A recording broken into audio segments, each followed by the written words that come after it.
Hello everyone and welcome back to the Smogon YouTube channel. My name is Gold Mason, back for more SPL gaming, the first RBY set on the channel, and I am joined by Sceptross to break down these games. Hello. This is the battle between actually Sceptross and Warum Felix. So Sceptross is going to give us some insights on the games and how they went from his perspective. Yeah. Why don't you go ahead and introduce yourself a little bit, Sceptross? Sounds good. Okay, I'm Sceptross. I've been playing competitive Pokemon for, I want to say 8-9 years now, although those were not, I haven't played like continuously. I played like in 2018, 2019. Then I took a long break, playing only in the RBY Invitationals. I did most of my career on Pokemon Perfect, not actually on Smogon. I've mostly started joining Smogon tournaments more frequently last year, actually. I've played in SPL 6 years or so ago. Didn't do so well. Now I'm back for more, and fortunately this year things have been going much better. So yeah, I'm having a ton of fun, and yeah, let's get this going. Absolutely. So let's hop right in. This is game one. RBY, unlike other gens, is best of three. So there will be 3 games, or possibly 2 if Sceptross or Felix win in 2. So we've got this lead Jinx versus this lead Starmie. Yeah, lead Starmie here from Felix implies a more standard build. Generally, in RBY, you tend to see the same 3 Pokemon show up the vast majority of time. The 3 normals, as we call them: Chansey, Snorlax, and Tauros. Chansey and Snorlax can be every now and then dropped. Tauros is pretty much almost always on every team, akin to Snorlax in GSC. A Starmie Elite team, though, heavily implies that we're going to be seeing the 3 of them from Felix. On my end, we have a Jinx. Jinx teams are probably the most varied teams in the RBY metagame. Can mean a lot of things. Can mean like some Jinx Executor build. Can mean some Jinx Starmie and another Pokemon like Raiden or Zapdos build. Generally, it's harder for the player facing Jinx to gauge what actually the Jinx user is using. Whereas on my end here, I could pretty much predict Starmie, Executor, most likely, and the 3 normals I was saying, and then likely something like Rhydon, Zapdos, or Alakazam. Absolutely. We're going to see Thunderwave and probably Lovely Kiss. Oh, nope. Full Para. Yeah, that's if I didn't full Para, yeah, this is pretty standard. Generally, this is what Starmies do against Jinx. Jinx just tries to go for the Lovely Kiss, get that sleep. It's in fact the biggest reason for running Jinx. You get that sweet sleep as early as possible, and then you can proceed to getting online earlier than your opponent at the cost of having a Pokemon that is generally more of a liability compared to, say, something like Starmie Elite. Interesting. We're going to see Starmie click. Oh, a crit Thunderbolt. Yeah, finally land my Lovely Kiss. And now my Jinx paralyzes. And obviously now here I'm in the threat of Seismic Toss, so I'm gonna be forced to rest here. Unfortunately, this rest is also a little bit predictable. Felix has several options here, but in my case, it's generally not worth it really to try to get fancy. I'm just gonna go for the rest. All right, and we see the Thunderbolt into that rest. Yep. And then Executor. Yeah, and here is where Jinx. This is where Jinx's liabilities, where Jinx's shortcomings are showing. When resting, Jinx is very vulnerable. It's vulnerable to attacks from basically anything in the tier. If you know something about RBY, is that the Pokemon here on our screen, that Tauros, is very threatening, and the resting Jinx just invites it completely for free. And this is why a lot of players don't like running Jinx. because it invites Tauros right from the get-go fairly easily, and can set you back if you were unlucky. Here I went fancy, without burning any turn. I'm gonna spoil that. That's gonna cost me later, a little bit down the road. He actually went Executor and then went Tauros, as he expected me to go back to Jinx, which is what's gonna happen when you click the play button. That is exactly what happened. Yeah, and yep, yeah, exactly. And this is exactly the problem with running Jinx lead. You get your fleet like as soon as possible, but then you start running through these issues which you need to navigate carefully. My Starmie just got crit, and now Felix here has a couple of turns where he can try to get something going. Luckily, no para on that body slam. Yeah, crit paralysis would have been very tragic there, not gonna lie. Yeah, but instead you get to get that recover off. Yeah, he knows I have to recover, so he switches here. He switches out because I have a Thunder Wave threat because I'm no longer in body slam range. So yeah, he takes the chance to go chancy. Here I'm gonna be forced to recover, which is what I'm gonna do. Does that mean you let your Starmie get Thunder Waved? Yep, that's the problem. Yep. There it is. Yeah, this is a little bit the downside of running Jinx lead. And yeah, here I go Snorlax, predicting a Thunderbolt, and also just trying to get my own momentum going. Try to stop the bleeding a little bit of Swords, but he predicts that and goes for Thunder Wave too, which is a really good play by Felix. It halts my progress quite a bit. Yeah, absolutely. Snorlax probably doesn't care too much about that Thunder Wave, but definitely not.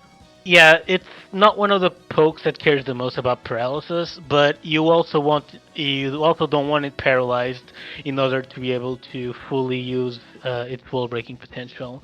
So it's a little bit of a setback for me anyway. Is the paralysis not actually a little bit in your favor then because of the Executor? Well, the problem is I understand where you're coming from.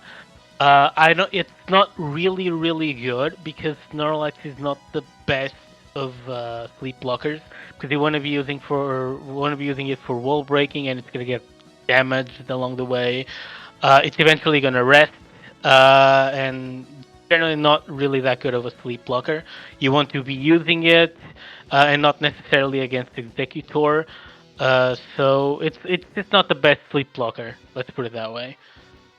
Okay. And you would know your team, obviously. So Yeah.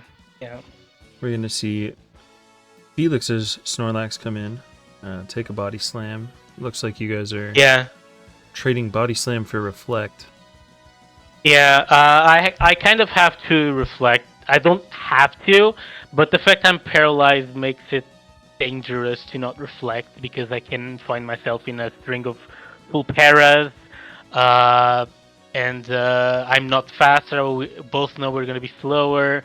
So generally, the safe play here is to click reflect and try to even the matchup. This is also why this is not really that amazing for Executor, that paralysis, because Felix can just do this, and I'm gonna be forced to rest fast, and there goes the potential for sleep blocking. Absolutely, and then a few things here to note for the non RBY players. One, body slam cannot cause paralysis on opposing normal types because it is a normal type move. I believe that's yes, that is correct. The secondary effects of moves generally do not affect Pokemons of their type. So Flamethrower cannot burn fire types, Thunderbolt cannot paralyze electric types, Body Slam can't paralyze normal types. That's how it goes. Yep. And then also, Reflect is not like it is in other gens. It's not a field effect, it's a personal effect that has physical moves, but it lasts forever. So. Yeah, exactly. It doubles your defense, sort of. Yeah. All right, well, let's watch a few more turns of this. It looks like there's some Reflect body slam shenanigans going to go on. Here's that rest you were talking about. And there's the Executor invited in. Yeah, the Executor comes in. I also I go to my Starmie because here it's the best thing I have. Like Jinx is sleeping, it's just gonna invite Tauros in. So my Starmie is my best line of defense against this Executor right now. This is what Felix is a very typical RBY move. Snorlax starts resting and you force it out using a special attacker. Especially a Pokemon like Executor with Psychic because it can fit for special drops, which makes things harder for Snorlax since its special is drop and starts taking a ton of damage from Psychic, so it's eventually forced out. Yep, and a few more mechanics to touch on there. Obviously, the combination of the special attack and special defense stat. Snorlax has a very low special stat. Service correct. It's not 110 like in later gen. It's 65 special. Yep. Yeah. And then also, Psychic has a much larger chance to drop. It's what, like 33%? 30. 30%, yeah. So, definitely more threatening to Snorlax than it would be in other gens, but, yep. And here's the... I predict the switch. I also don't like having Starmie 2 damage, if anything, because damage Starmie struggles a lot to play against Tauros. So you generally are going to see RBY recover Starmie a lot because of this, to keep it healthy for the aggression it's subjected to. I go Chansey. He goes Snorlax. Here, obviously, I can start threatening T-Wave, but he knows that, and if you play it out, you're gonna see that I'm gonna exactly take this opportunity to bring Chansey back in, so I don't paralyze his Snorlax, in order to be able to wake up my Snorlax and have it ready to go again. The turn 22 is an important turn. Here, play. Here, Felix sees me very eager to trade Earthquakes. He goes for his Earthquake, I go for mine. At this point, I assume Felix started thinking, okay, he's really eager to trade damage on Snorlax for damage on Rhydon. So I assume at this point he starts thinking, okay, he might have a Zapdos in the back. In RBY, we don't have Hidden Power, which means Zapdos doesn't have, for instance, Hidden Power Ice or Hidden Power Water to target Rhydon. The best and pretty much the only attacking moves you're going to see Zapdos use are Thunderbolt and Drill Peck, both of which can barely touch Rhydon. Which means that Rhydon is it's probably the only thing in RBY OU that can be classified as a counter. It's how Rhydon counters Zapdos. At this point he starts probably thinking, okay, he might have a Zapdos there, I need to preserve my Rhydon for it. So you're going to see him switch out here so that he doesn't keep on taking. And the fact I just Earthquake again, if I'm in Felix's position, I start suspecting there's a Zapdos because it means I value them on Rhydon a lot. If I were Felix here, I definitely start thinking, okay, there might be a Zapdos there. And we'll certainly see if you do have one. But let's pop ahead. Here he goes for the Sleep Powder, And I bait Tauros in. You can see this dynamic going on. Tauros coming in to try to abuse Jinx, but obviously I know Felix knows that. So I bring in my Starmie to stop him from doing so. This is once again why I was saying HP on Starmie is important. You see that if I hadn't recovered my Starmie before, this would have been much weirder. And here I'm able to halt this Tauros' progress. Yep, and force it out. Yeah, Chansey exactly. it goes, gets the special drop, and then there we go. I bait the Snorlax back in, put myself in a neutral position against it, so I managed to remember how I was paralyzed before. I managed to level the playing field here on the Snorlax versus Snorlax game. Gotcha. And are we gonna see reflect and reflect? Yeah, this is one of the most how can I put it? It's one of like the most like stallish parts of RBY. These two Snorlaxes are trying to find a break. So the best way to try to break a Reflect Snorlax is to get a special mon in when Snorlax clicks rest. But obviously we both know that, so he might try to sneak in a surprise body slam against, for instance, Executor, which, especially if it paraslams, can be especially tragic. So this tends to create a little bit like these stall situations that we're seeing here. There's ways around this. You can, for instance, run counter Snorlax to try to get like, if you're not running a full select, to try to get that 50% on Snorlax and then Reflect Snorlax is kind of forced to rest, and you bring in that special Pokemon there because it's a fairly predictable rest. Here, this is another way to do it. If you critical hit the opposing Snorlax, you're going to do so much damage that they're almost always going to be forced to rest on the upcoming turn. It's one of the freest ways of bringing in a special Pokemon on Snorlax is to get a critical hit. But I rest as he gets the crit, so he can't go for that. So we're going to be seeing a little bit more of stalling. Yeah, gonna be I assume it's gonna be quite a few more turns of Eventually, if I remember right, he pulls the trigger and goes Executor. I think it's now, actually. It is, in fact. Yeah, there we go. So yeah, that special attacker's in. We're gonna see something come in to take it. So yeah, like you can see that. So Executor is gonna do like 30-ish% to Snorlax. You can see that this is very different from going on the rest turn. Imagine I was at 80, like this exact scenario, but I had not burned that turn. I would be in a much worse position than I am right now. It's a world of difference to come in on the rest turn or coming in on the turn after. This is why we try to do it on the rest turn itself. Gotcha. Okay.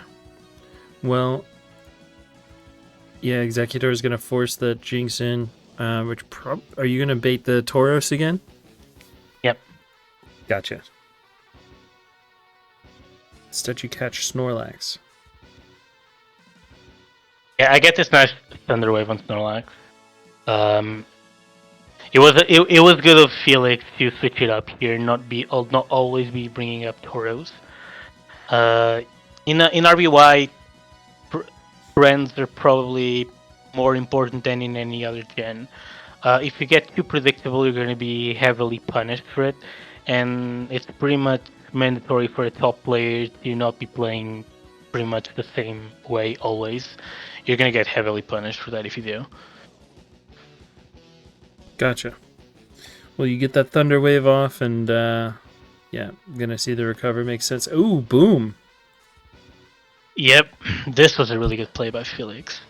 You're gonna see that it's gonna make things more awkward for me later down the road. Here at this point, it's hard to see like to whom this trade was good. But losing this Starmie weakened my defensive core a lot, and it's gonna be noticeable later down the road. Gotcha. It was a really good play by him. Yeah, here on the double down I go zap those because I figured that everything in my team damaged Rhydon well. So I have my Chansey, which is Bolt Beam. I have my Snorlax, which is Earthquake. I can commit Tauros too. I figured Rhydon was not likely, so I came out with Zapdos. At this point, I was 90% sure, if not 100, that Felix knew I had a Zapdos. So I was not like too concerned with hiding it anymore. But he does surprise me and gets the Rhydon in. And yeah, this is obviously a bad spot for me. I do have an ace in my sleeve, which is the fact that I have an unparalyzed Ice Beam Chansey, and they're gonna be seeing me switch to it right now. This is notice how he predicts this. Notice how he predicts my switch. Goes to clicks Earthquake. Notice how this is a guarantee to hit KO. My Ice Beam does not KO Rhydon, yet he's the one who is forced out. The reason for this is my Ice Beam was going to do like 60% to that Rhydon, 55 to 60%. If he took that Ice Beam, it would mean my Zapdos was completely free because I have Drill Peck, which does around 10% to Rhydon. Ice Beam plus Drill Peck is pretty much a guaranteed KO. And look at the rest of his team. The Zapdos would just go crazy. This is a really interesting dynamic in which, despite the fact I'm the one who gets 1v1, he's the one forced out. They're going to be seeing me use this a couple more times during this game. Yep. Heads up on the soft boiled turn there, though. Yeah, I have to soft boil there pretty much, but he knows it's one of those situations where like, okay, I know he's gonna soft boil, but if this guy actually kicks side him, I'm cooked. So I have to switch out. Yeah, absolutely. Gets the Executor in on your Wake turn this time, so. Yeah. Off you go to Jinx. Yeah, and I go Zapdos, calling the Tauros. And here, yeah, this turn was actually a turn where I actually clicked Drill Peck this turn. I probably should not have gone for a mid ground here. I was trying to go for a guaranteed KO with Ice Beam on Rhydon. I felt like Rhydon was likely, but this creates the problem with Rhydon is that Rhydon is massively Tauros weak. Much like Snorlax does not have a strong special defense in this gen. Tauros has a strong special attack in this gen because it inherits the special defense from later gens. It's Tauros' special in this gen. So Tauros is actually a mixed attacker in RBY, which means that it's Blizzard to hit KOs right on, and this creates an interesting dynamic where if he goes right on here, I can try to double Tauros and generate a lot of momentum by having my own Tauros be in a great position. Instead, I opted to go for the Drill Peck to try to get that Ice Beam range that I was talking about before. In retrospect, I shouldn't have played for the mid ground. I should have either gone Tauros or clicked Thunderbolt to damage the Tauros heavily. And like you mentioned, you get that nice Drill Peck on the Rhydon, but yeah. Which here I'm gonna go. Yeah. It makes sense to me. You still get it into range. That's nice, but Tauros probably generated more momentum, is your thought? Yeah, exactly. Well, yeah, we're going to see Chansey come back in on the Earthquake, and... Yeah, same dynamic as before. Okay. Yeah, here I keep playing this game with Executor, but yeah, he finally catches me. I couldn't keep this going forever. Makes sense. Yeah, Zapdos is asleep. Yeah, obviously Sleep Powder is a 75% accurate move, so even if you get it wrong, you might get the miss, and then Zapdos just can still like put pressure there. But yeah, This is what I was talking about before. If I had not burning with Jinx ended up being a setback for me. And Felix is exploiting that well. He has been generating a lot of momentum off of the fact that I'm threatened by Tauros, which I would not be as much if my Jinx had burned one turn. But yeah, this is how these early game mind games go. Gotcha. And there's the Ice Beam reveal. Yeah. Ooh, hoo, hoo, hoo. Yeah, here Nice. Yeah, I called the right on. Yeah, I called the right on coming. But yeah, imagine if my Zapdos wasn't asleep, now it would just go crazy. But yeah, now it's asleep, so it starts with red. Which obviously Felix took in consideration when switching right on in here. He probably would not have done the switch if he had if he hadn't slept my Zapdos. But yeah, it was nice. I'm gonna take out the Tridon now. And at least I don't have to worry about it anymore. Yep, Felix just goes for the... Oh! No, Unfortunate. yeah. I'm gonna take it out with Tauros after. Yeah. Gotcha. Oh no, actually, sorry, I was misremembering. I thought that happened. That's gonna happen later then. I keep spoiling. That's gonna happen later then. It's fine. It's fine. It's fine. Yeah, It's all about hearing your thought process as the person who was playing the game as well. So, but yeah, this is gonna be the worst turn ever for me. Turn 74. This is a massive setback for me. This army coming back. Yeah. Because yeah, it gives them a solid switch into my Tauros. And the problem with when you're running Executor plus Rhydon teams, the major drawback of it is that they don't have a good way to deal with Tauros, especially now that his Snorlax is gone. This army waking up gives him something to use against Tauros, much like I was using my Starmie against his own Tauros before. This is actually one of the biggest perks of Starmie in RBY. Its ability to stop Tauros, which is the undisputed king of RBY. Absolutely. But now we're going to see the Chansey on Chansey.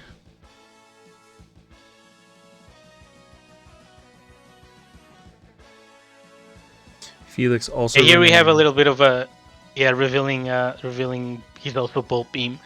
Here we see a little bit of the same dynamic that we saw with Snorlaxes. Basically, what we're trying to do here is potentially finding an opportunity to get in a strong attacker. For instance, Tauros into this Genji as it tries to soft boil, or if we still have it, Snorlax. Because you'd much rather get in on soft boil than on like Ice Beam or Thunderbolt, especially because Ice Beam comes with that terrible 10% freeze chance. So yeah, you see, you also try to be unpredictable with this. Like if you do these kinds of things instantly, they're much more predictable than if you take your time, waste a few soft boil cycles, and then pull the trigger. And that's what you see happening here. Yeah, so one thing that I didn't know until very recently was that Ice Beam is permanent, or like a freeze is permanent. Like you never thaw. Yeah, that's in RBY, freezes are permanent. The only way to thaw is if you get hit by a fire move that has a burn chance, so flamethrower, fire blast, etc. Other than that, once you're frozen, it's pretty much for the rest of the game, especially because fire moves are very rare in RBY, if anything because of that the effect of potentially thawing frozen mons. Yeah, absolutely. And there's not a lot of fire moves in OU at least, right? Yeah, there aren't. There's no OU Pokemon that is a fire type. Moltres is the closest thing to one. It tends to see some usage in RBY OU here and there. That's probably what you're gonna see firing fire moves during an RBY match. There was also a player who plays for a lot of years who was notorious for liking Fire Blast Toros, which was Nails.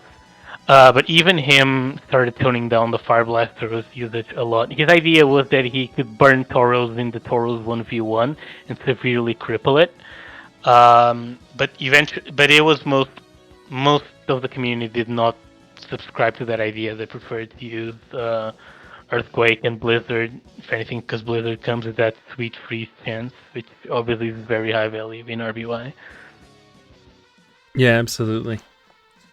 Well, we're gonna see the Rhydon come in. Yeah, Rhydon comes into threat and chance, as I was talking about before. Yeah, and this crit is very bad for me. Because Bolt Beam Chansey at this point was one of my biggest pressure sources. If you notice, his team has a Starmie, his team has an Executor, his team has a Rhydon. All of them are hit hard by my Bolt Beam Chansey, and I just lose it there, which really, really sucks. So yeah, now I take out the Rhydon. He doesn't need any more, really. He took out Chansey. Here I take out the Starmie too, but the damage is done. I have no other option. I need to take this Thunder Wave, which obviously I do not like at all. But at this point I had no other option. Yep, and now the Executor and the opposing Tauros can kind of run away with the game, right? Yeah, I tried to create the situation which I know Felix doesn't want as much because I can try to do this, but yeah, I don't get it. Yeah.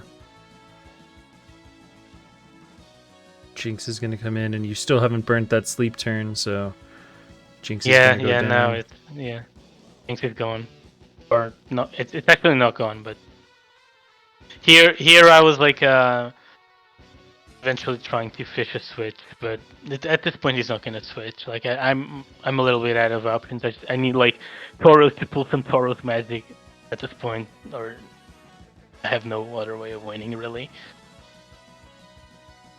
Yeah, down Jinx goes, and yep. Yeah, here I'm just trying to fish for pretty much anything I can get, but he's not gonna let me. Yeah, this game's pretty much over at this point. Yep, there's the Hyper Beam critical hit. Down Chansey goes, but Tauros is maybe a little too low now. Yeah, that Psychic is the one hit KO on Tauros at this point. And you I tried to get away. It was like I was like scrapping the barrel for options to try to somehow still win this, but at this point it was very hard. Yeah, very unfortunate.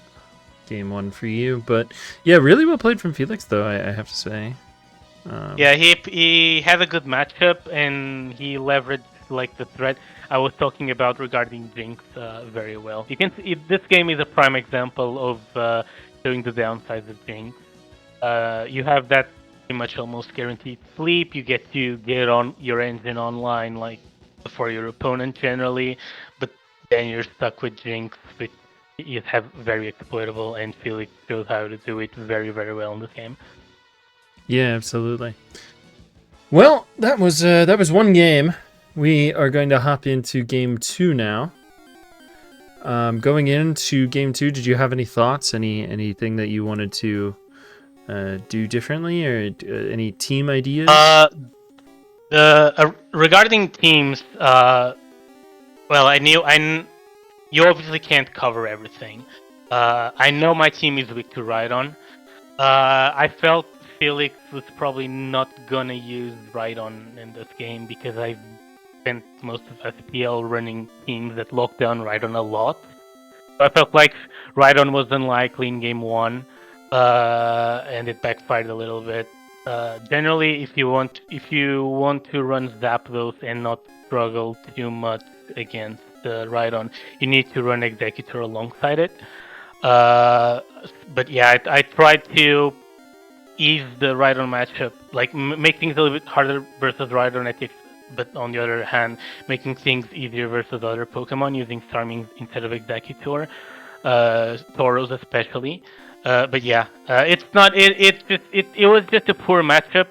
I had tools for it, But yeah, things just kind of steamrolled for him, especially with those crits and everything.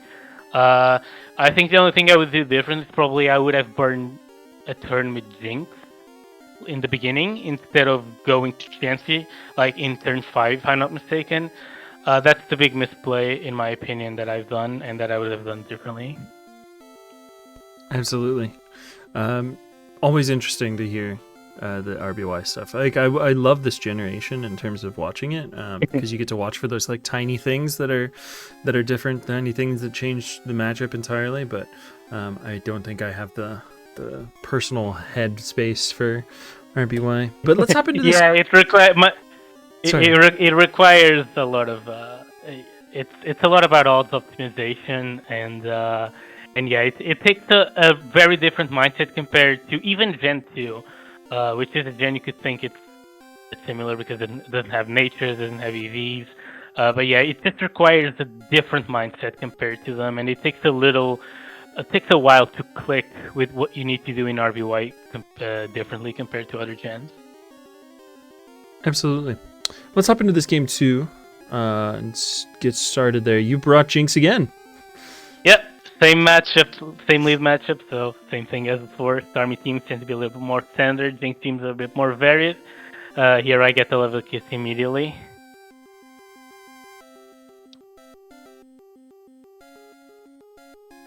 Yeah, we see Felix here burning a few turns on Sarmi, which can always be useful to try to wake it up later down the road. My Jinx gets to threaten a freeze on the Fancy. Every Blizzard I click comes with a 9% chance to freeze if you factor in accuracy. And yeah, that's the thing with that is that if you throw three ice moves that connect, you already have a 25% chance to freeze. So yeah, that can really get you ahead, getting this early freeze, like getting the sleep and then the freeze. Only Jinx can do this. And if you get that sleep plus freeze, you're just massively ahead generally. Gotcha. Unfortunately, you full para, but you're going to get that chance right now. Oh, and a miss. Yeah. Here I see that when the Chansey clicks Thunderbolt, generally you stay in with Jinx on Chansey because Chansey learns Sing. And obviously you don't want it singing your other Pokemon, but Sing with Thunderbolt is extremely rare. We're talking about less than 1% rare probably. So the moment I see Thunderbolt, I'm like, okay, this Chansey does not have Sing, and I don't really want to get my Jinx 2 damage because once it gets 2 damage, it's gonna have to rest, and once it rests, it's the dynamic we saw in Game 1. Yeah, absolutely. Instead, you trade Thunder Waves with the other opposing Chansey, and then I'm assuming we're gonna see the same, sequence.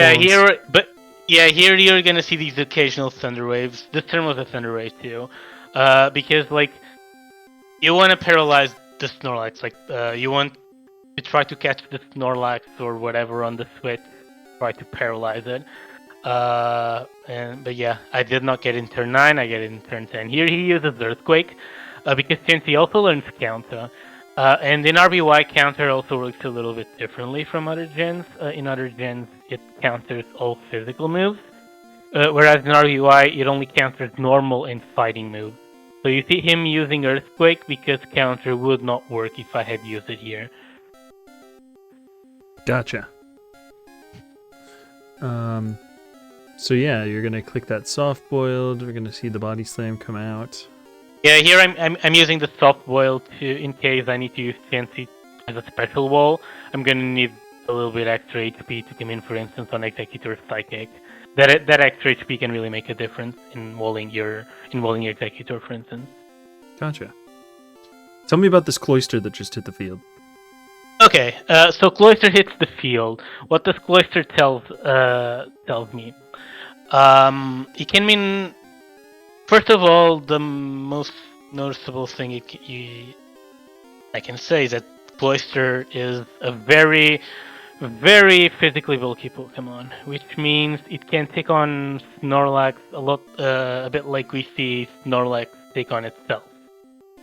What usually a Cloyster means is that your opponent's Snorlax, when they have Cloyster, is probably not going to have Reflect, because they leverage this defensive bulkiness of Cloyster in order to be able to free up move slots on Snorlax in order to use it better as the offensive powerhouse it is. So at this point, when I see this Cloyster, I expect the Felix's Snorlax to be Body Slam, Earthquake, Self-Destruct, and then either Rest or Hyper Beam. Yeah. And here as for the rest of his team, obviously I expect the 5th Pokemon to be a Tauros. The last Pokemon can be several things. Nowadays, the most common Pokemon is Executor by far. But a few years ago, I would also consider Jolteon. A few years ago, it was very common to see Starmie, Cloyster, Jolteon, and the 3 normals. You can also have something like a Alakazam. Generally, considering you have Starmie and the Cloyster, you tend to prefer something there that can take on the electric types. And Jolteon and the Alakazam are the 2 best Pokemon for that. With Zapdos also being able to. But nowadays, it's more common to run Executor there. And you just accept the fact that Zapdos is a bad matchup, and at this point that's what I was thinking, because if anything, since that Chansey showed me it's probably going to be Bulk Beam, that Ice Beam is also used to hit Zapdos harder. Gotcha. There's no spikes in this generation, so Cloyster just clicks Blizzard. Yeah. Yeah, there's the Executor, as I was saying. That I expected the Cloyster to go out, obviously, because you don't want Cloyster taking a Psychic. Despite the fact that Cloyster has a really respectable special defense in this gen, it's not like the especially frail Pokemon it is in Gen 2 and beyond. Taking a Psychic still means a lot of damage.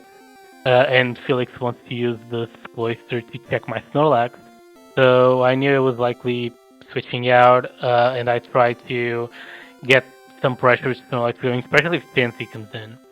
But yeah, he comes Executor, knowing that if I'm staying in, I'm likely clicking Psychic, and if I don't, he gets to pressure Sleep, the threat of Sleep. But yeah, here I also know that. And yeah, let's play it out. We see me staying in here. Okay, so obviously this is an aggressive play, a stay in by me, because he has Sleep open. But you know that, like, as the Executor player here, you know you're not gonna get Sleep unless you get that Jinx resting, and because otherwise Jinx just stays on Executor and threatens Blizzard. So you kind of want to be clicking damaging moves because you want to damage that Jinx. But in here I call that aggressively and sneak in a Body Slam on that Executor, which is huge, as you're going to be seeing later down the road. Yep, and then the Jinx comes in on the Executor, clicking Sleep Powder. So yeah. Here you see me switching on this turn 19, scouting for Hyper Beam, because Hyper Beam is a guaranteed KO on Chansey from there. That's why I do that switch. Since he didn't Hyper Beam there, I can pretty much cross it out and be pretty sure it is not Hyper Beam. Gotcha.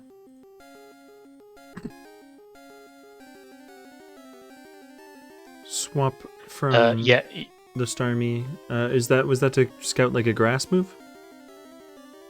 No, can you go back one turn, please? Mm-hmm. Okay, so here, Starmie can click Blizzard, and like critical hits in Gen 1 also work differently compared to later gens. They're based on your speed. And Starmie has a 20% crit rate based on its 110 base speed. That means that if I click Blizzard, despite the fact that my special is dropped, my Blizzard can crit, which is a KO from there. My Blizzard can freeze, which is obviously KO the Executor in practice. And lastly, if none of these happens, his Sleep Powder can also miss. And he can use Mega Drain too. But at this point, even if he has Mega Drain, he's more scared of my Blizzard than I am of than I am of his Mega Drain. Obviously, if I get it wrong, it's going to be a little bit annoying. But you don't really love the idea of taking Blizzard here. But at this point, this switch pretty much confirms to me he does not have Mega Drain. Gotcha. And then yeah, we see the Jinx come in on the Chansey. Yeah, it was as a response to my Starmie. I used this opportunity to finally get my Chansey back up. You're gonna see in the next turn. Yep, up it goes. Yeah, and then I go Snorlax as a response to this one, the switch. And yeah, and here he goes Cloyster, because once again, special Pokemon, Snorlax is pretty much gonna rest here. Also, if I happen to click self-destruct, Cloyster is probably the thing you want to be taking it with the most. So yeah, it's pretty much a very standard play by Felix, and one I really agree with. He wasn't gonna go for the speed tie. Yeah, no, I think if I. Oh, he's paralyzed. Got it. Yeah. Even if it was a speed tie, like with, obviously you can risk it, but you can also feel like, okay, he can click self-destruct here, and I might not necessarily want to risk that, if that makes sense. Yeah, it does, absolutely. And we are going to see your rest come out, so.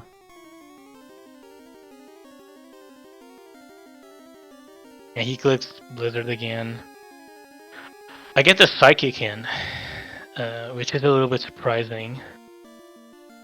But yeah, this is really big for me. I did not expect to get the Psychic. I think it came down a lot to how aggressive my plays were being, that he felt it was very possible I tried to continue trying to continue getting momentum off of his switches. So he tried to mix it up a bit, but the Psychic was really big for me, as we're going to be seeing later in a few turns. Yep, there's the other Psychic. And now you can burn that Snorlax turn. Ooh, big crit, but... Yeah, that crit was very important for him, because it makes Tauros a much more powerful switch. Because now I'm in Body Slam plus Hyper Beam range, whereas without that crit I wasn't. And yeah, at this point I'm forced to sack my Jinx. Yep, down it goes. And as expected, Starmie coming in. Yep, this is why what I love the most about Starmie. It's very threatening to Tauros. I called a switch to Chansey to get my Snorlax back awake. I get the Slam here, and here pause the turn. Yeah, this turn 34 is really important. Cloysters usually, the vast majority of the time, run Blizzard, Clamp, Explosion, and Rest. And if you look at this Cloyster, you can expect it to generally click Explosion or Rest, right? Most likely Rest, because it means you get to rest so that you can continue rolling Snorlax. It's also paralyzed, and yeah, you can. If you look at it, you also see that that the Cloyster is paralyzed, which means, and in RBY, one important thing is that rest does not clear away the paralysis speed drop, which means that if I switch in a Pokemon that is with base speed slower than Cloyster but not paralyzed, it's gonna outspeed that Cloyster. Now if you play out the turn, you're gonna see I have just the perfect Pokemon for that. Can you click play, please? Alright, you're gonna see my Rhydon come in, and he opts to explode, and I call it. And here, as I was saying, you can see he can go for rest or he can go for explosion. It doesn't really make sense to go for any other play there. And if he rests, I have rock slide, right, and I'm faster because of what I was saying, which means that regardless of the click he makes, right on, assuming he doesn't go for crazy blizzard, obviously, is a pretty good switch. And I happened to get this cloister on explosion, which was really, really good for me. And this is what I was talking about before we think. That psychic ended up baiting this explosion, which I managed to take that ride on, which is really, really good for me getting rid of that cloister, as you can imagine. Yeah, absolutely. And now you're in a pretty good spot, I think. Executor is going to force you out, I assume?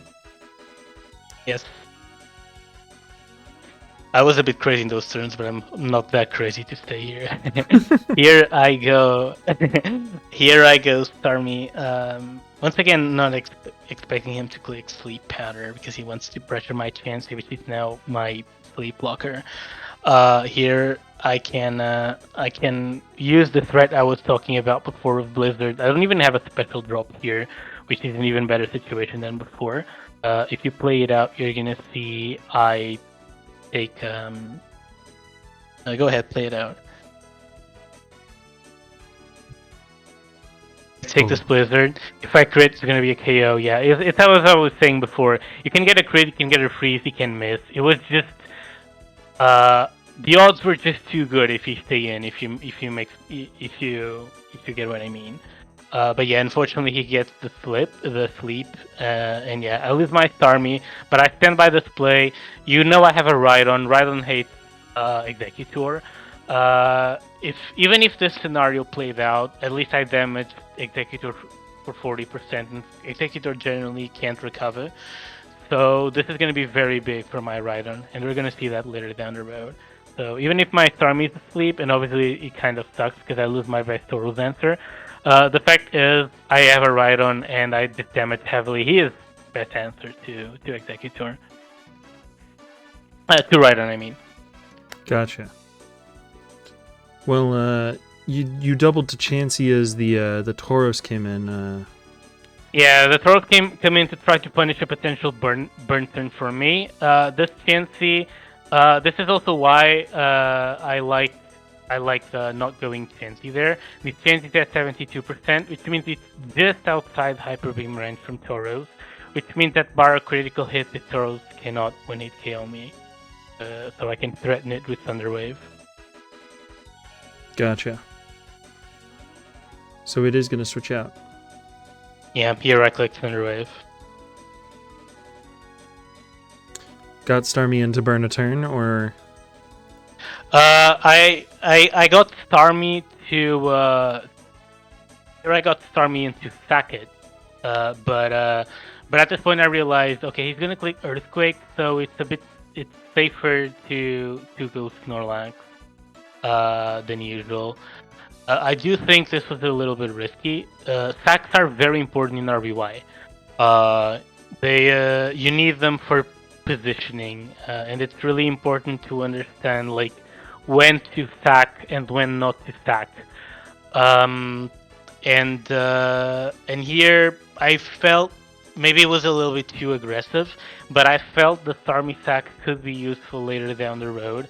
And so I tried to go Snorlax and try to rest it without spending my sack. Gotcha. Unfortunately, you do full para. Yeah, that full para was scary, I won't lie, but I managed to get my rest off. Nice. That is a really important rest. Yeah, this is also a little bit what I was talking about when I meant odds optimization. You need generally you want to stack Pokemon in RBY to not subject yourself to odds you don't want to subject yourself into. So basically, sack Starmie here so that I can bring Snorlax in safely, which is obviously a very high value Pokemon here. Fortunately, I do get to keep my sack and manage to rest my Snorlax off anyway. Gotcha. And you wake up. Some nice full pairs from Felix's Snorlax. Yeah. Here he elects to sack his Starmie because he knows I don't really have any source of sleep anymore, so it's fairly safe to sack it. And he brings Executor in. Once again, this is what I was talking about. You don't necessarily want to risk your Executor getting paralyzed or damaged here.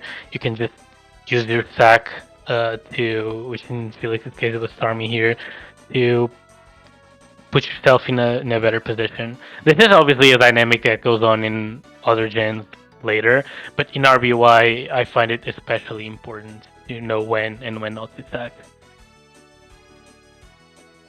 Gotcha. Is Snorlax not in a better position than Executor here? You've been slept on Starmie and could kill, I'm assuming, or no? Yeah, I'm no, that's not a KO. That might be in a very unfavorable range. I'm not 100% sure right now, but it's not a favorable KO. That much I'm sure of. Okay. And yeah, then I'm assuming this you're on the Snorlax chance. is very threatening. This Snorlax is very, very threatening for him. That's why he did this. If you look at his team, I went to GNC. You're gonna see that it's very awkward for him to play against it. Gotcha. Yep, Snorlax is gonna come in, and was that you trying to catch Executor coming in? No, it was mostly me just trying to damage the Snorlax. At this point, my Snorlax is very, very threatening right now, and he hasn't really showed me a reason to click reflect. Note how he's paralyzed and I'm not, which means that I'm not really pressed to click reflect. And Body Slam does a ton of damage to everything on his team, including the Snorlax. So at this point I just want to keep the momentum going, get my attacks in. Snorlax is one of their biggest sources of progress in RBY, and this game state really shows it. Gotcha. We're going to see that rest as the Executor comes in. Makes sense. But Chansey seems free. Yeah. And now you get to rest or heal up your Chansey. Yeah. This is why, if you look at this is why having health Chansey is important.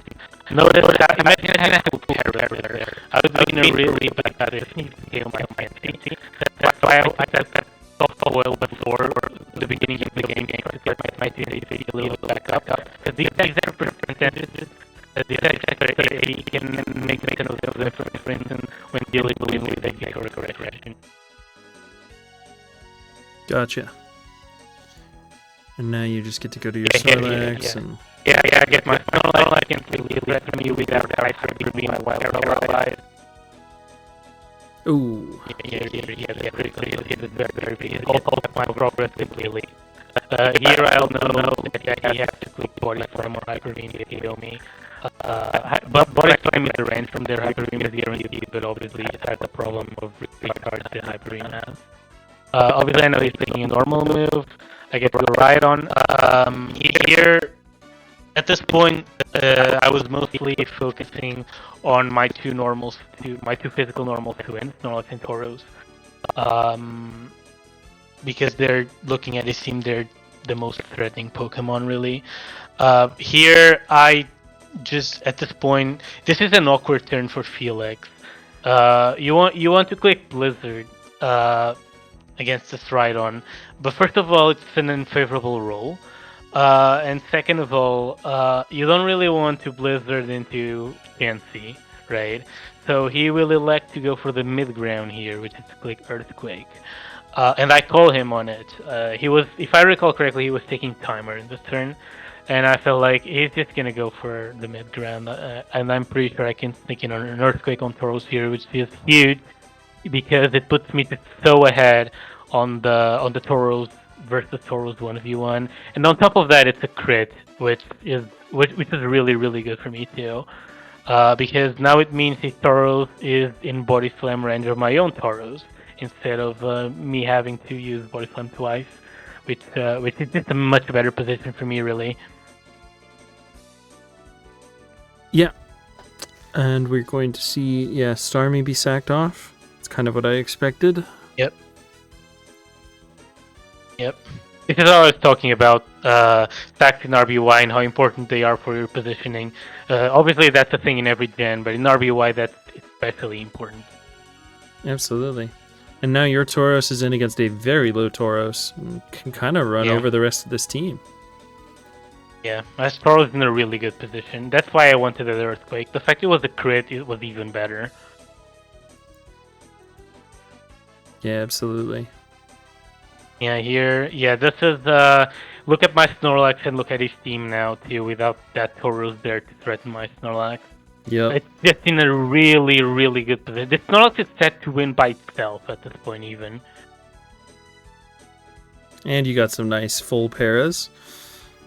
Yeah, and Felix realizes the threat of this Snorlax at this point. He knows he cannot go for paralysis on it anymore. He has to fish for freezes. And unfortunately, he gets the freeze on the very last turn he could get one. Wow. Here, that freeze. If he hadn't gotten that freeze, this game was pretty much over. But yeah, he obviously he's a great player, and he knew that was his out. Going for Thunder Waves there was just not enough. You had to fish for that freeze. Here, this turn is especially interesting. Rhydon is the only Pokemon in RBY that can 2-hit KO guaranteed Chansey with a physical move that has no drawbacks. So obviously you can use Hyper Beam or Explosion, but those have drawbacks. And here I want to make sure this Chansey is nice and low, so that because it froze me at 22%. But that's Body Slam Tauros range, and I want to make sure it stays that way. Because without Snorlax, Tauros is going to be the Pokemon that wins me the game from here. So I want to make sure this Chansey is nice and low. I just couldn't go Chansey, for instance. Yeah. To stall it. At this point, I had to attack to keep momentum. Makes sense. And full para on the soft-boiled turn, what I assume would have been the soft-boiled turn, is really nice for that. Yeah, definitely soft-boiled, yeah. Here, obviously I predict the possibility of this switch and go Body Slam instead. Here I use Body Slam. I actually had a couple people question me on this. Why did you use Body Slam here and not Earthquake? The reason for that is that actually lately people have been running Rest on Executor a lot. And I was respecting the possibility of Rest there, which Body Slam does much more damage than Earthquake because it's not resisted. So yeah, that's why I clicked Body Slam there. Makes sense. And we're gonna see here he went to Snorlax there because he was trying to catch a switch to Chansey from me as I tried to preserve my Rhydon. But at this point, I did not care about that. I just wanted to keep attacking. At this point, switching Chansey in is just giving him the possibility to recover his Pokemon. And that's exactly what he was trying to do. He tried to call that switch to Chansey and go Snorlax to rest it. But yeah, I was not letting any of that happen, so I just damaged it. And obviously he has to attack Chansey because he still needs that Snorlax or Tauros if he wants to have any hope of winning. Yep, and now we see Rhydon get killed, and Tauros is looking incredibly threatening. Yes. At this point, Tauros has to win the game. Either this game's over or my Tauros is gone. At this point, this Tauros is just not switching out anymore. Yep. And you're just fishing for the crit. Yeah, exactly. As I was saying before, the fact he was running Cloyster made me be pretty sure this Snorlax was not going to be Reflect. So, and I was just going through those, and eventually, obviously, I get my crit because Tauros has almost 20% crit rate, and I get it and finish the game for the win. Absolutely. Very nice one. Yeah, I think this one was. I think I played this one really well. Obviously, I'm biased, but I like how I played this one. The thing I would probably have done differently in this game is when I click the Psychic on Cloister. That turn that I heavily damaged Cloister. The subsequent turn, it was Felix was always gonna switch. And I feel like my Psychic was too passive. I feel like I could have gone Snorlax in that turn instead. But other than that, I'm happy with how I played this game. For sure. And a dub's a dub, so. Alright. One more game for all the marbles. Let's jump right in. Here I decide to switch it up. Gengar is the biggest counter to Jinx, and I actually felt like Gengar could be coming because, I've been spamming Jinx over and over.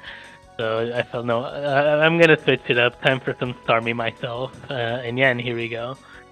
Now, Gengar is,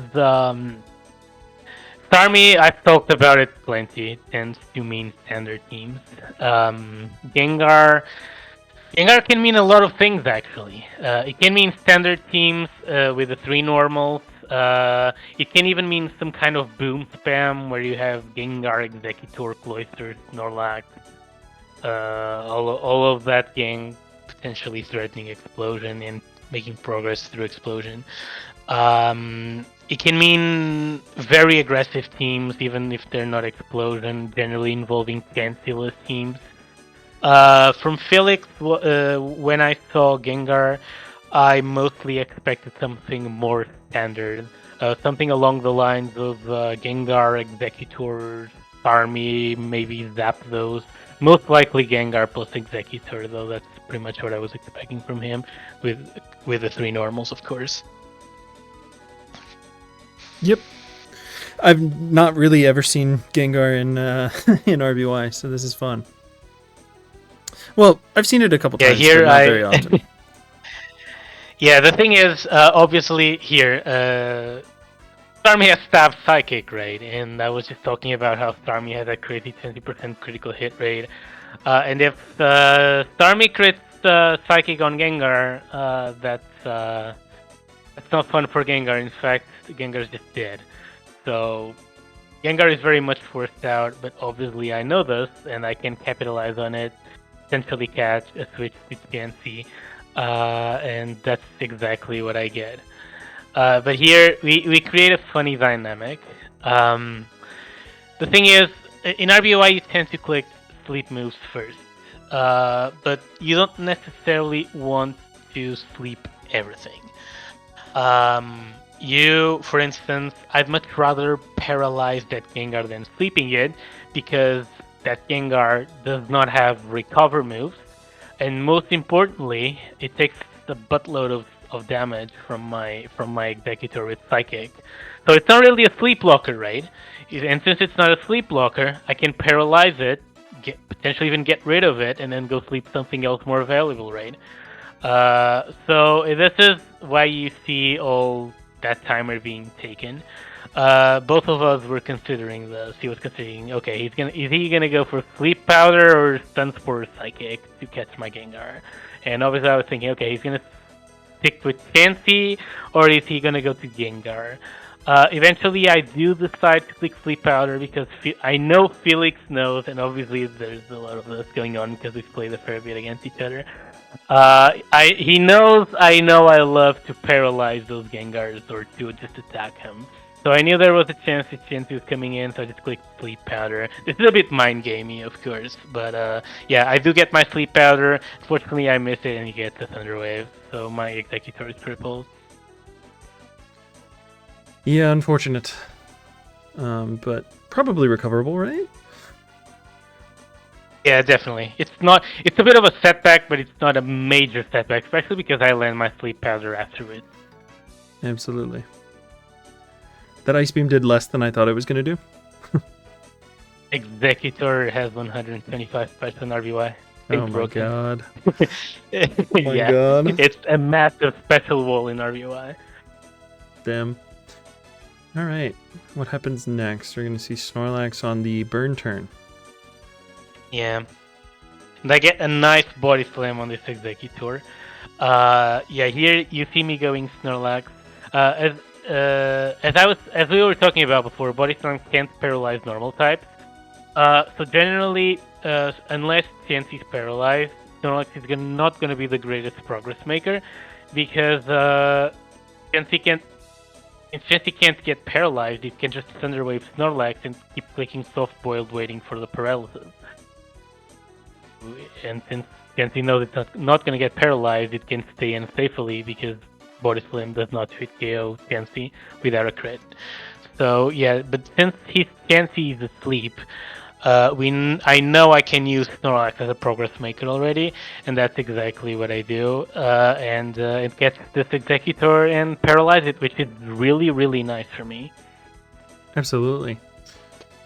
And you go for another body slam, get a critical hit. Really nice. Yes, I did the same plays in game 2, but Felix now calls it. But regardless, I was very, very happy with this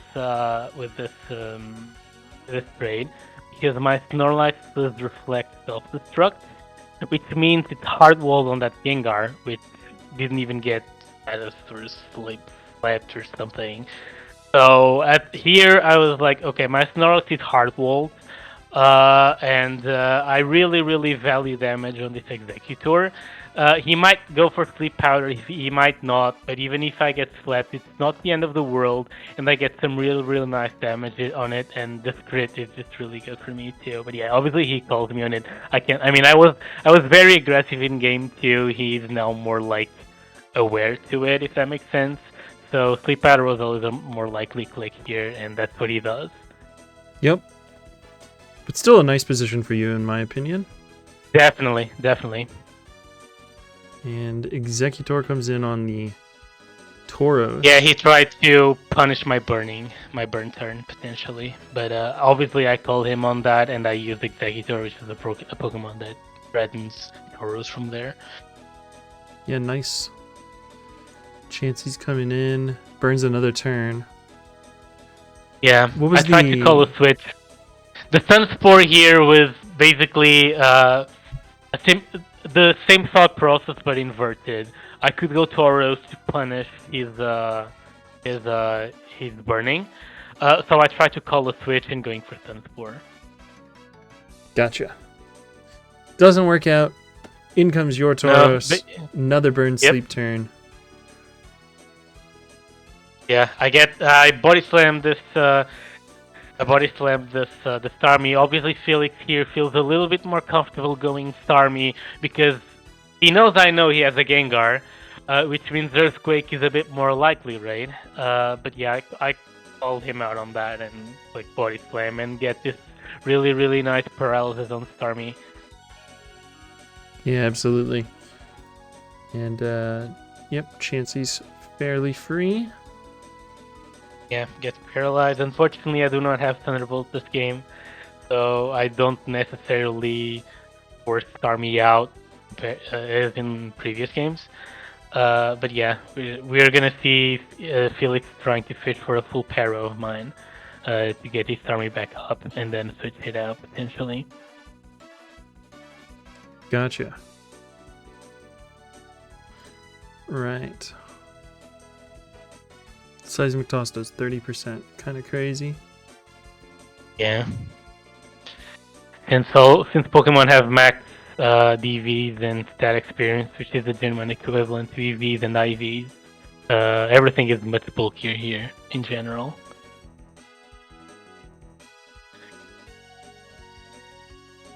Okay, yeah. This Snorlax comes in. The Snorlax is a little bit annoying for me now, because I don't have my own Snorlax, because it's asleep. I do elect to go for the Thunder Wave here. And they're gonna see me do a bit of an unconventional play in the upcoming turns.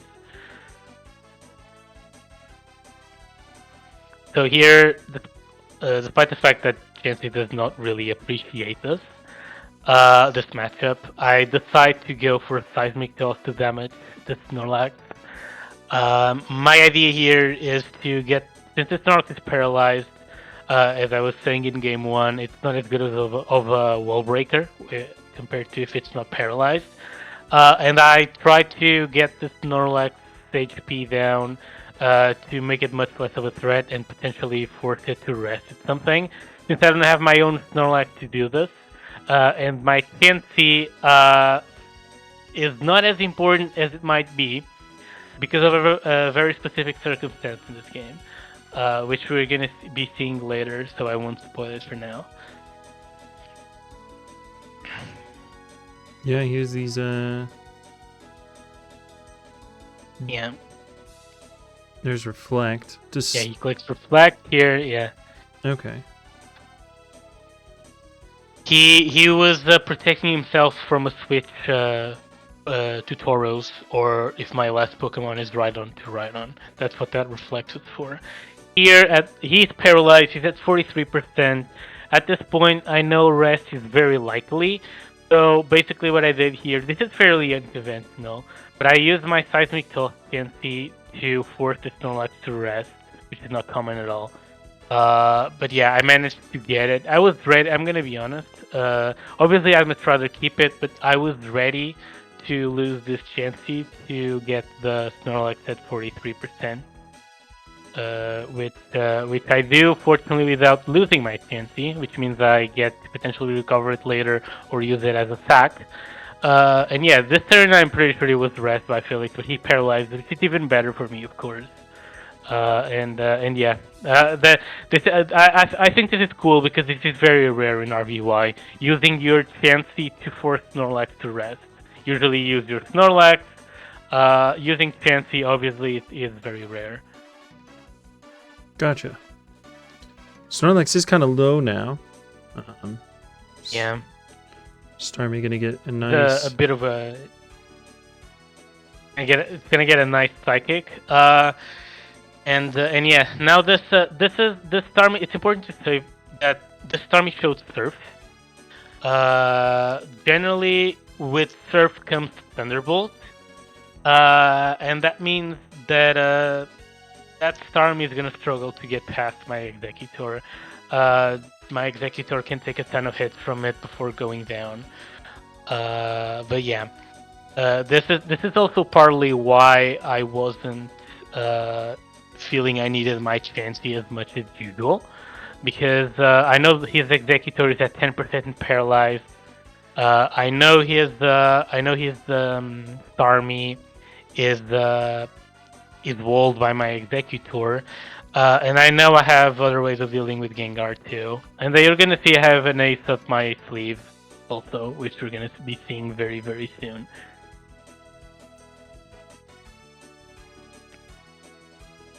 Okay, here I try to punish the burn turn once again. At this point, this Chansey waking up is a big threat for me, so I'm pretty much always going Tauros at the sight of it, even if it means he switches out. Also because at this point I know I can handle any of the Pokemon he can throw at my Tauros in a double switch. Gotcha. Yeah, there's the Surf again. Yeah, he's not really doing much damage. However, as I was saying before, I had an ace up my sleeve, which is Mega Drain. And obviously, Mega Drain, obviously for later gen players, this might sound very silly since we're talking about a very weak 40 base power move. But look here at what it does. Executor is gonna do 35-ish% damage to Starmie, and it's gonna be healing itself with that Mega Drain. And especially if you get a special drop on Starmie, since it lowers in practice both Starmie special attack and special defense, it means that Starmie Surfs are going to be doing less damage, and my Mega Drains are doing more damage. So the fact I had Mega Drain effectively means I have much more longevity, and I'm much more confident in this Executor's ability to check Starmie in the long run, which is also part of why I felt my Chansey could do the job of keeping Snorlax down.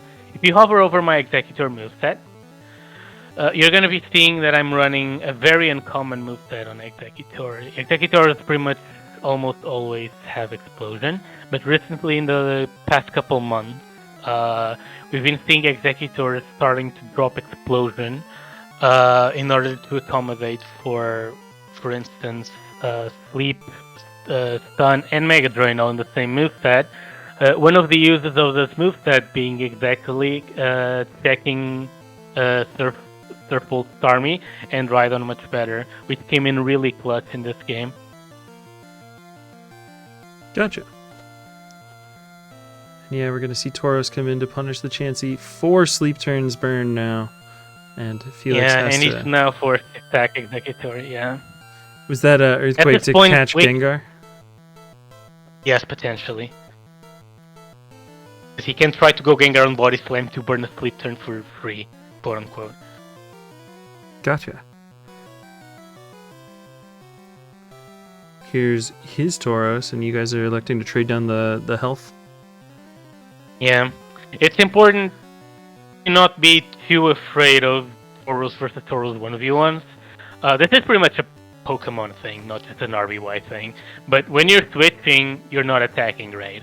And when you're not attacking, your opponent's attacking you, you're losing HP on your Pokemon, and your opponent is not losing HP on their Pokemon. So sometimes, even if it's not like super ideal, you may have to bite the bullet and just say, no, I have to commit to this 1v1 because it's, I'm just gonna be in a terrible position if I just keep switching and the Tauros is using Body Slam on me. Like, I'm just gonna slowly lose the game if I let that happen. So yeah, this ends up being common when two Tauros find themselves facing against each other. The threat of Tauros itself leads to players electing to just play out the 1v1. Yep. And now we're going to see the moment of truth. Neither No, we're of not you. going to see because I ran. Yeah, we ran away like the cowards we are. It's so funny. And yeah, at that moment, I reveal the Rhydon. And this is also important. Once again, this also played a role in why I didn't mind using Chansey for that Snorlax, for keeping down Snorlax. I have this Rhydon for his Gengar, and even if his Gengar is Psychic, which a lot of Gengars are, if it's Psychic and Nightshade, I can use my Starmie to wall it. If it's Psychic and Thunderbolt, I can use my Executor to wall it.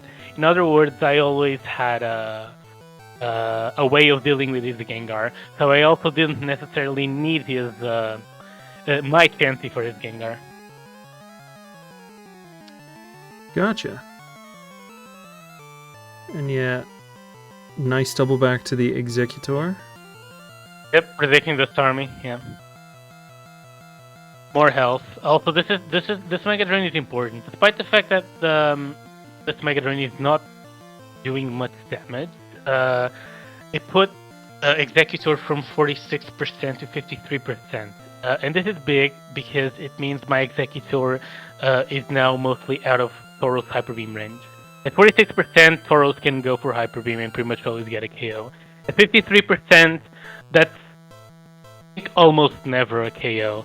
So that little bit of extra health comes in a long way in me keeping my defensive core, because it means I now have something else for Tauros other than just my own Tauros, Starmie. It's just a little bit extra nice defensive measure against Tauros that may not be immediately obvious. Gotcha. Doesn't even get the surf to put you back in range. Yeah, here I get some nice chip on this Chansey. Here he goes back Starmie. He's gonna use this to recover his Starmie, if I'm not mistaken, trying to patch his Tauros weakness. Gotcha. But yeah, that's gonna mean that's gonna mean that he's gonna go Chansey, and I'm gonna get another Psychic on it. And now this Chansey is starting to get very low. He elects to go for the double again. And gets it. Very fun. Yeah, at this point, I just do not want that Chansey waking up. I'm just doing this, like, if he had brought in that Chansey 20 times, I would have made this double 20 times. I just don't want that Chansey waking up. And since I was saying, I can wall anything he throws at me. The Starmie's wall by my Executor, the Gengar. I'm gonna have to scout its moveset, but I have something that walls it guaranteed. It just didn't have many ways to punish my Tauros switching in, so I was pretty much doing it always. Gotcha. And then, yeah, Chansey's gonna take another Psychic on the chin. Yep, and I get to go Tauros again. He doesn't wake up, and at this point he just sacks it, which is Yeah. very welcome. I really didn't want that Chansey waking up. Oh, also maybe important to notice for people who don't play RBY.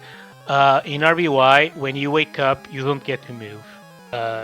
You wake up and you gotta wait until the next turn to make a move. We've seen that a couple times, showing up a couple times. But it's important to note it here because it meant I knew my Tauros switch was safe in all of these switches. Yep.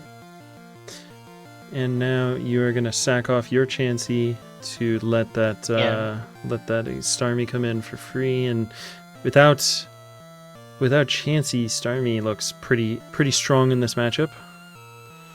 Especially letting Executor in. I'm gonna have to. Yeah, I'm gonna have to be careful with my Executor because at this point it's my only. Well, it's not my only, but it's by far what's keeping that Starmie in check. By far the most important thing in that. So yeah, I'm gonna have to be wary of it. Gotcha. Yeah, here we see a little bit more healing. Now I'm completely out of Tauros Hyper Beam range. He goes. Here I go Snorlax because I need to start scouting this Gengar's moveset. Okay, so here I see Psychic. So Rhydon is not. I rule out Rhydon as the switch in here.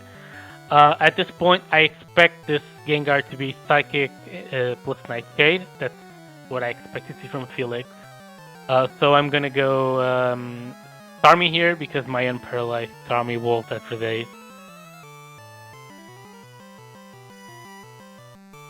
Gotcha.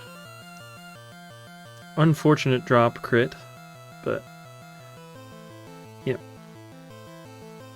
Yeah. Always bringing the Executor. Yeah, here I predict the Starmie. Yeah, always.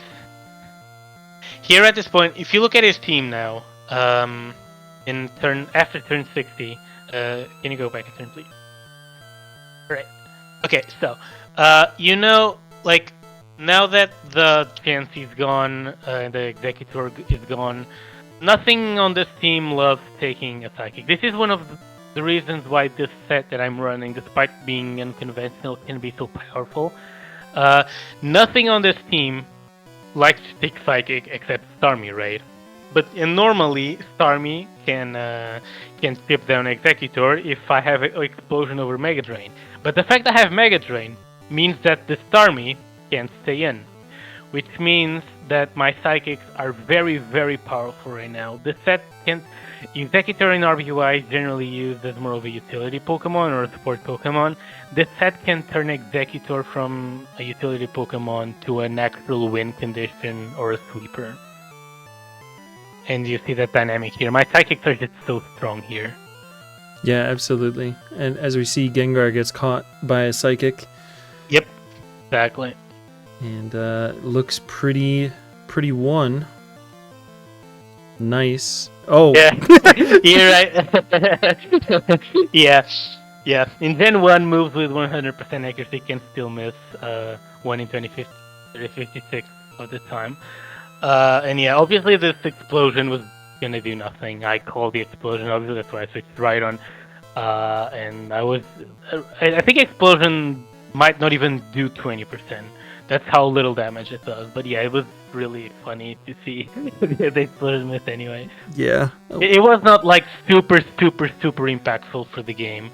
Yeah, no, not at all. But yeah, obviously for the uninitiated, moves with 100% accuracy can still miss 1 out of 256 of the time. So in Gen 1, very funny. That was insult to injury, I think.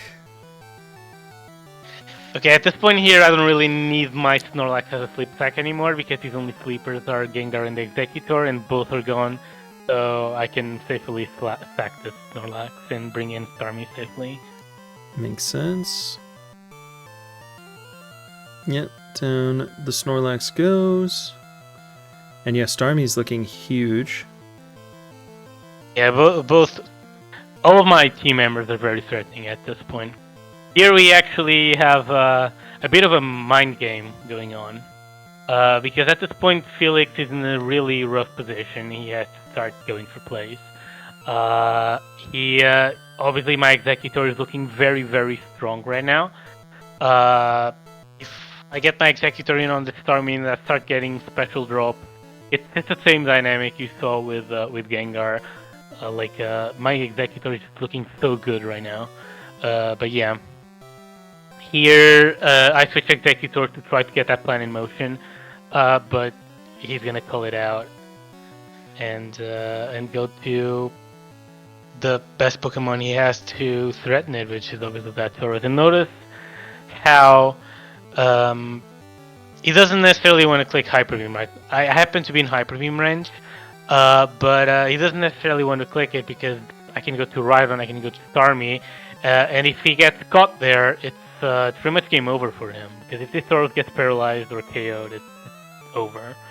But yeah, he was a really nice double for him on turn 67. I'm forced to fall back to Starmie, and this is never fun to do because he can get paralyzed and get crit here.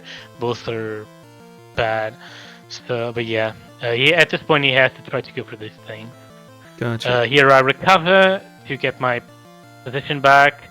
Here in this turn I was like, okay, I've been so aggressive the entire set.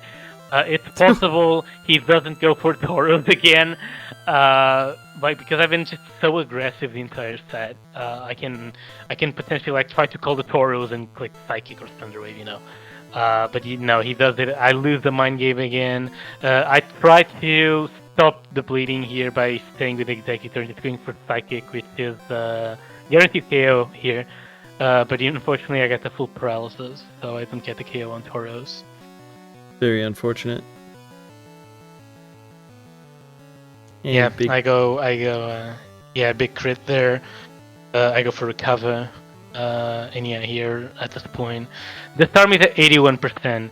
And an important thing of this Starmie being slightly chipped is that my Rhydon can 2-hit KO here. If Starmie was at 100%, it's a very unfavorable roll. At 81%, it's just a guaranteed 2-hit KO. And despite the fact that this Starmie has Surf, it's paralyzed and I have Substitute, so I get to fish for at least 4 full paralysis on the Starmie, which I'm gonna start to do right now. Gotcha. And you don't die to Surf? Sorry? You don't die to Surf?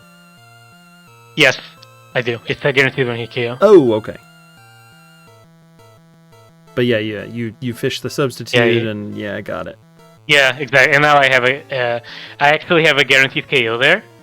Well, not technically he can go Tauros, but no, it's pretty much always a guaranteed KO because I'm behind my substitute. If he breaks it with Surf, obviously I KO it after. If he goes Tauros, I Earthquake it, and this is the range actually. This Earthquake, even if I don't get it, he breaks my sub and I just KO it. So yeah, at this point, Rhydon is very, very threatening. All of my Pokemon were really. And yeah, I get the fact that quit was huge because it means I get to keep my sub, which means I get to fish for this range. Which is obviously really, really big for me. Obviously he could have full parried again, but yeah. Gotcha. And now it's looking quite over. Yeah, I don't get the rule here. But yeah, this is actually a little bit of an interesting moment here. That Blizzard, crit for him was not great because my Starmie just gets to come in and wrong buttons. But he didn't necessarily want to crit my Rhydon, but imagine if he freezes my Rhydon. So that Blizzard does not crit, but it freezes. That means he can potentially get in his Snorlax and try to recover it and potentially try to win with it with Tauros. So it's an interesting situation here where Felix did not want to crit. Freeze was his only out. And that's what he was looking for here, actually, rather than the crit. Gotcha. Alright. And then, Snorlax is going to come in and just... Yeah, at this point, it's just pretty much over. Yeah, one critical hit will seal the game. Yeah, I don't even need one here. It's guaranteed 3 KO. Oh yeah, So there it's you go. just over. Yep. Yeah, he had to hope for a 256 basically. Yeah, tough to hope for that. All right. Well, yeah, no, that was an awesome set. I know Marco ASD and some other people were saying that it was like one of the more interesting sets from that week. Not a lot of big hacks, but you know, very interesting. Yeah, no, it was a very interesting set because of all we had to consider throughout the game. So we were always constantly considering our options and our opponent's options and taking all the possible lines and scenarios into account. It was one of the most tiring sets I've ever played in my career. I remember I played this early in the afternoon, and in the late afternoon I was still mentally exhausted because this set was just it's just so mentally intense. It was crazy. It was just turn after turn after turn of like, other than maybe the little PP souls here and there, we were just constantly having to think about our opponent's options and our own, turn after turn after turn. So yeah, it was a really, really good set. Everyone loved it. I loved playing it. I loved playing Felix. Like, I actually told him in the end, it's players like you that make playing this game fun. Because yeah, he just has the tendency of forcing you to be on your 100% to beat him. You have to like give it your 100%, be constantly like focused, constantly on alert, because otherwise he's just gonna punish you heavily for it. It was a really, really fun set, and I know Felix also enjoyed it. And yeah, it was one of my favorite sets ever. I'm gonna be quite honest. That's awesome. Well, thank you, Sceptross, for joining us and giving us some of the insights on your game. It was really interesting for me, at least. Thank you for having me. It was really fun to be here too. For sure. And yeah, thank you everybody for joining us. Quite a long recording, but I think really good insight for the RBY tier. We definitely wanted to get at least one RBY video on the channel so that you guys can see it. And there's quite a large RBY community. Having hosted RBYPL, the RBY gamers are quite zealous about their passionate. tier. Yeah, very very passionate. So, yeah. Hopefully they will enjoy this video, and hopefully you will as well. But yeah, thank you everybody for joining us. This has been Gold Mason and Sceptross back for another SPL commentated set, and we will see you next time.